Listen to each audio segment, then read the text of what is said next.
Phil Jackson slams NBA over holiday games. Sacred days are just another date on the calendar. It is not every day that Phil Jackson speaks out. But when he does, people listen.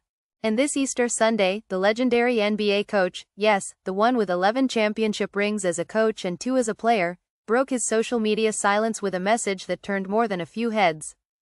Again, the NBA tests faith by playing multiple games on Christmas and Easter, sacred days, Jackson posted on X, stirring the pot with just one line.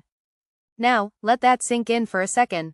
Christmas, Easter, 2 of the most meaningful days for millions around the world, and the NBA schedules full slates of playoff action right through them like it is any regular Sunday. Phil Jackson thinks that is a problem. And honestly, he is not alone. Sacred days and slam dunks, can they coexist? You might be wondering, what is the big deal? Sports on holidays are as American as pumpkin pie on Thanksgiving. Families gather, food gets made, and games roll on in the background. Right? Well, that is exactly where the tension lies. For many, these holidays are more than just family get-togethers. They are deeply spiritual moments, quiet, reflective, meaningful. And watching elite athletes drive to the basket while choir bells are still ringing? That rubs some people the wrong way. Jackson's concern feels personal, even spiritual. And in a league that has, over the years, grown more and more comfortable wading into social commentary, his voice sounds like a throwback to a time when basketball was just about basketball. Old school philosophy meets modern league. This is not the first time Jackson has called out the NBA for what he sees as losing the plot. Back in 2023, he revealed that he stopped watching the league altogether during the COVID-19 pandemic. His reason? He felt the NBA had become too political. During the Orlando bubble, remember that strange season of empty arenas and piped-in crowd noise, players wore messages like justice and equality on their jerseys. For some, it was a powerful moment. For Jackson? Not so much. He even joked that the slogans sounded like player names, justice just went to the basket, and equal opportunity knocked him down. His grandkids laughed. But Jackson? He turned the TV off. That reaction did not sit well with everyone.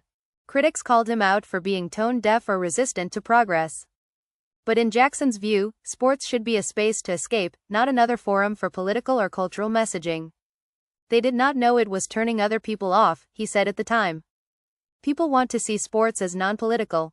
So, what is really at stake here? Here is the thing. This is not just about holidays. It is about what people expect from their favorite sports. Should the NBA be mindful of sacred dates?